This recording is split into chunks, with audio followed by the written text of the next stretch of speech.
Mga uri ng sahod. Sibuyas na sahod. Ito yung sahod na pag hinati-hati mo sa gastusin, mapapaluha ka na lang. Pampapayat na sahod. Ito yung sahod na habang tumatagal, pakunti ng pakunti ang natitirang pangkain mo. Magic na sahod. Ito ay yung sahod na kunting kumpas lang ng kamay at abracadabra, wala na siya. Malabag yung sahod. Ito yung sahod na di ka sigurado kung kailan ito darating at kung gaano ito tatagal. Corning pelikulang sahod. Ito naman yung sahod na tinatawanan mo na lang para di ka ma-stress. Konserbatibong sahod. Ito yung sahod na nakakawala ng inspirasyon.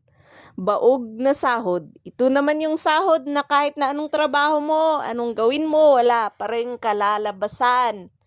At triglang sahod. Ito yung sahod na isang bisis lang sa isang buwan at tumatagal lang ng 3 araw.